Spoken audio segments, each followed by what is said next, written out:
I'm not saying that life is rosy. I could easily complain, and I'm not judging anyone that complain because I have my moments. I have to vent. I have to be human, and that's okay. Yet I try not to stay there because every day is a new day.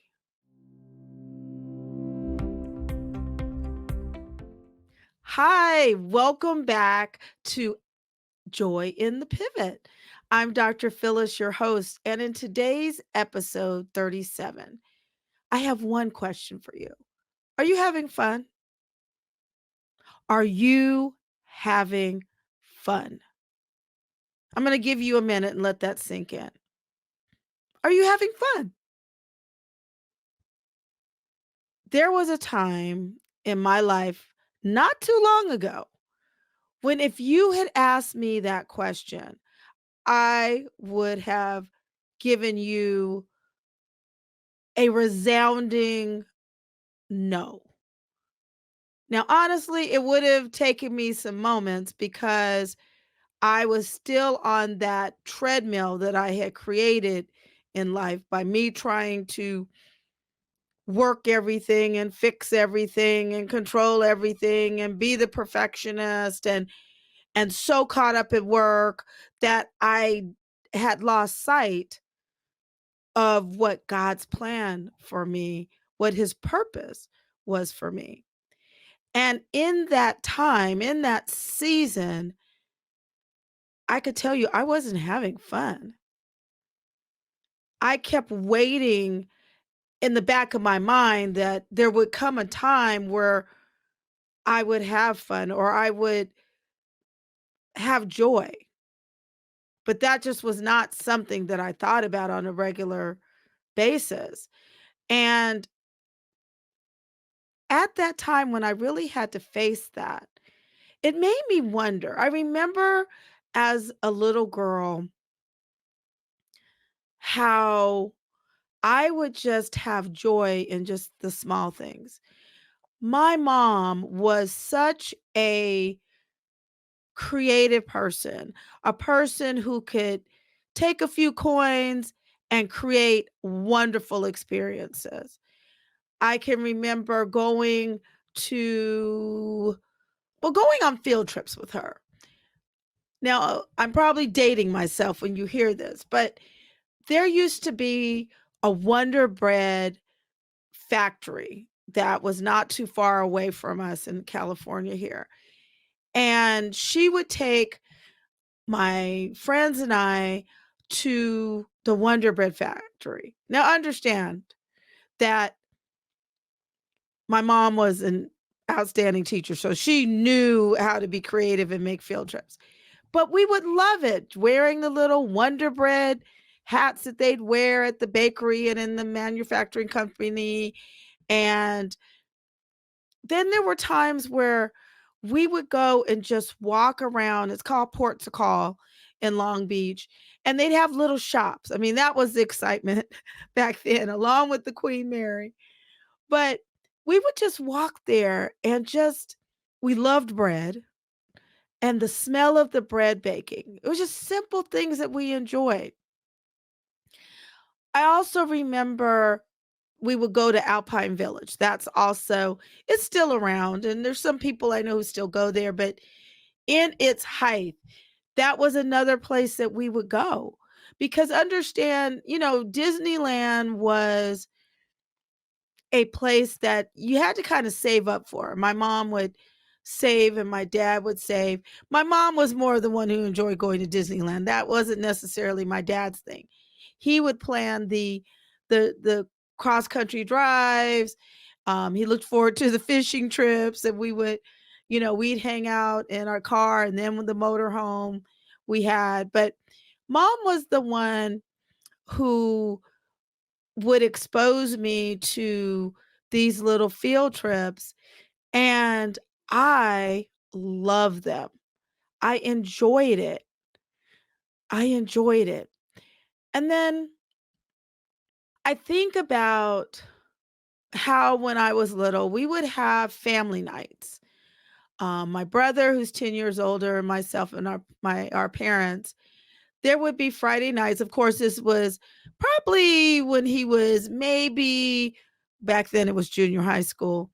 Before he started getting in high school and football and all his activities. But we would have Friday night game nights and we'd play board games or card games, and again, I just think about the simple things that I can say were fun because obviously there's two sets of memories, right? That we have things that are negative, that are traumatize us, that unfortunately we remember, or there's things that bring us joy and happiness that we hold on to. And so those simple experiences had an impact. And somewhere along the years, I lost that.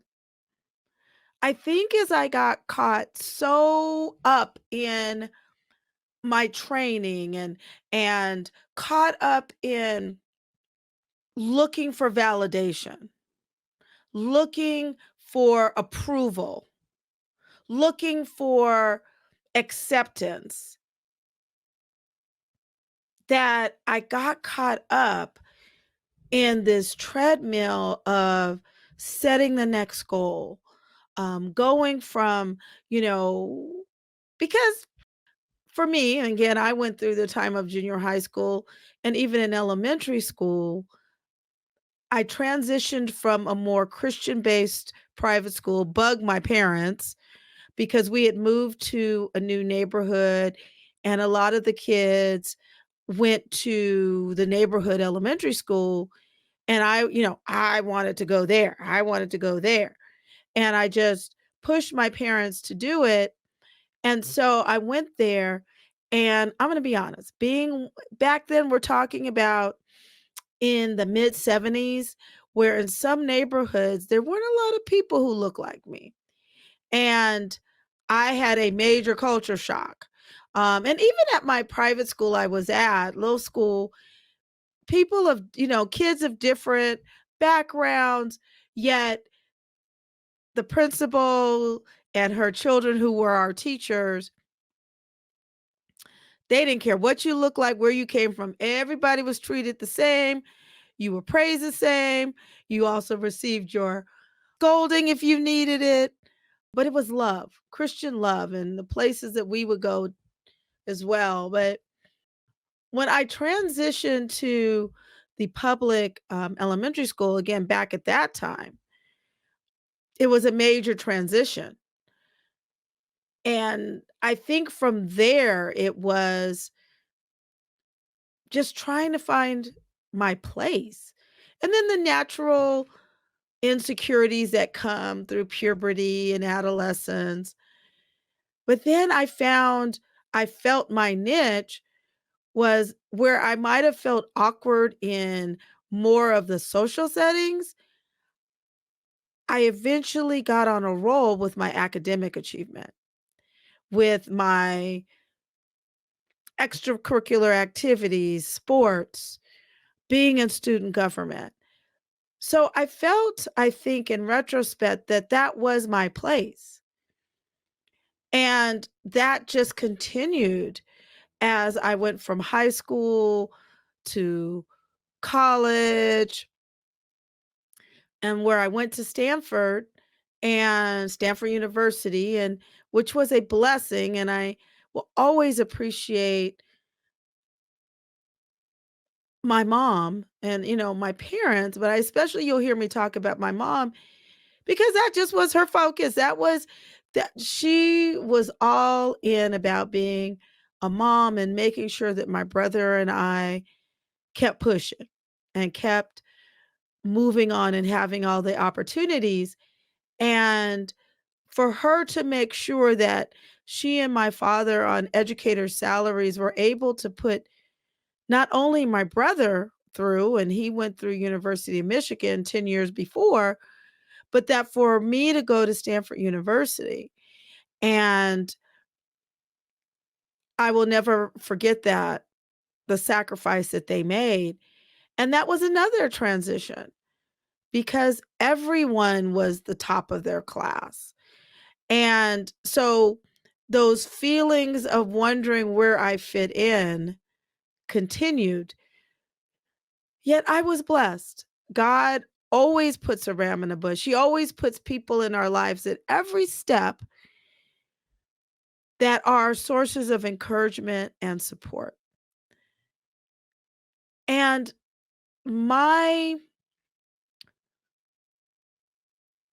striving continued from college to medical school to residency to two fellowships to a master's in public health to getting my job that I've been at over 20 years to going to seminary. And I have to say, I had my daughter when I was in my geriatric medicine fellowship. I had my son when I was in seminary. So I just was on this treadmill, and I have to say I have to, I got married when I was in the year between internship and my first year of residency. So I was in this just on this treadmill.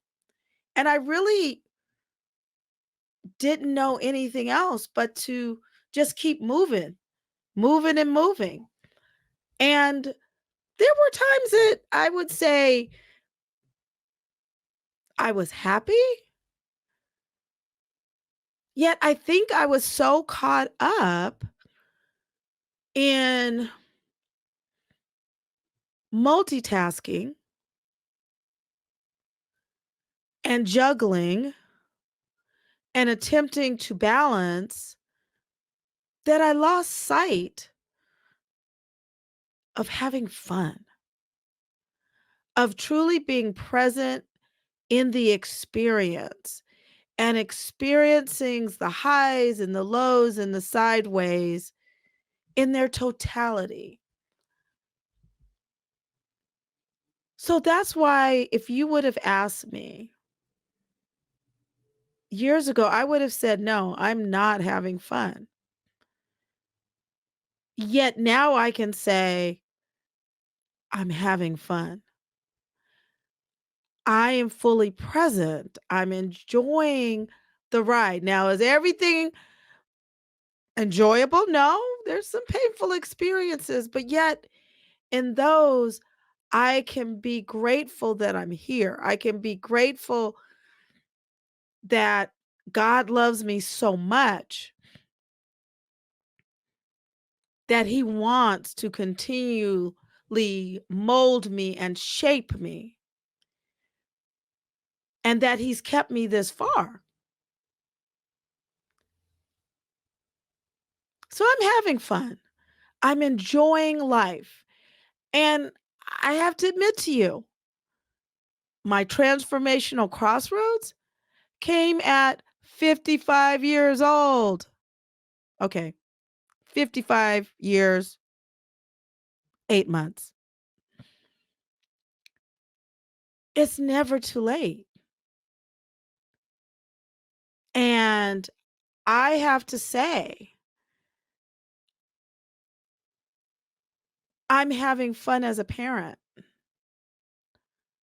I'm enjoying seeing and being present for my uh, they know I call them baby adults. They know it because I tease them when you're totally out there on your own, full adult. For now, they're baby adults, but they'll also always be my babies. As I tell people, I was always my mom's baby too till she passed away. So they'll always be my babies. And I'm fully present as a wife. I'm fully present as a friend. I'm fully present as a leader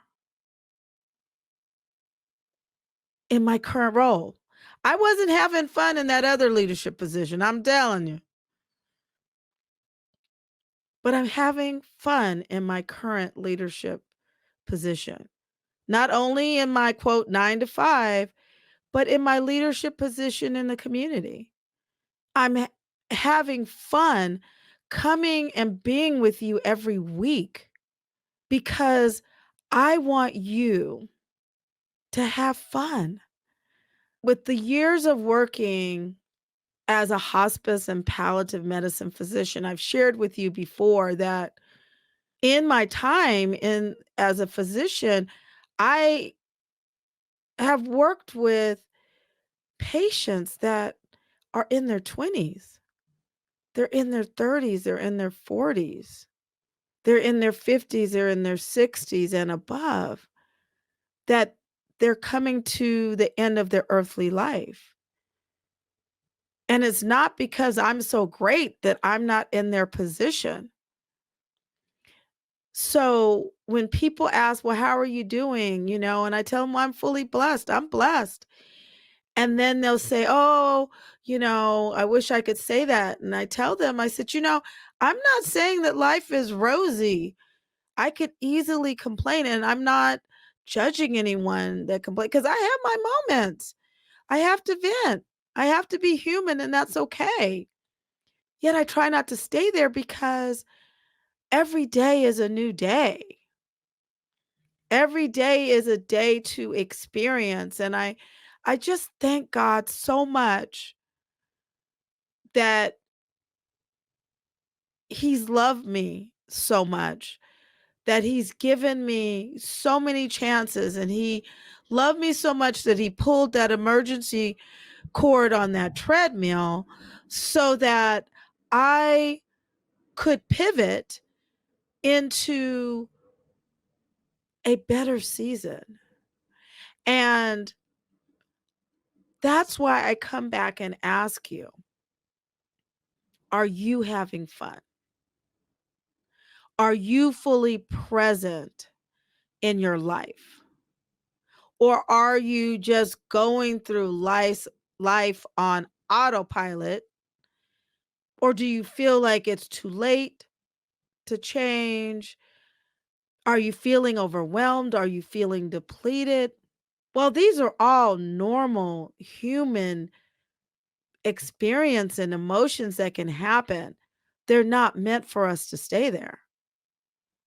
Do you have dreams that you've had on the shelf that you need to go back and get, but you feel like, oh, it's too late for that, or I'm going to wait?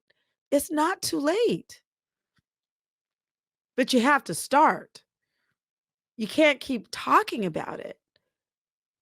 Yes, it's scary. I know it's scary to start over again. And I don't even think it's starting over. It's just a part of life. It's just kind of like, well, it's a pivot. And every day is a new day that you can pivot.